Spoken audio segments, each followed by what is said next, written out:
هنعمل ايه؟ طب انا كده بقى هيطلع دمي تقيل وما بقولش الحقيقه وبعمل نفسي ان انا بتبانها سكتنا. طيب الزمالك اول ما نزل جابوا في الاولاني يعني الى حد ما بطلوا او نجموا كان محمد شحاته.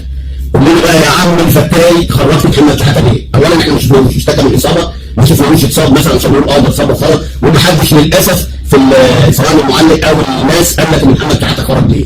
يعني المفروض يقول لك ان التغيير ده اسوء تغيير اتعمل، لان هو الوحيد اللي كان بيلعب فرقه البنك، هو اللعيب اللي كان بارز في الفرقتين، ازاي يخرج؟ انا ما اعتقدش ان ده اشتكى من حاجه، حتى لو اشتكى هيبدا الشوط الثاني وبعد كده يقعد بعد ربع ساعه ثلث ساعه الكلام ده، انما طبعا الراجل اللي انتوا جايبينه ده جاي يخلص زي ما انتوا جايين تخلصوا احنا مجلس الاداره.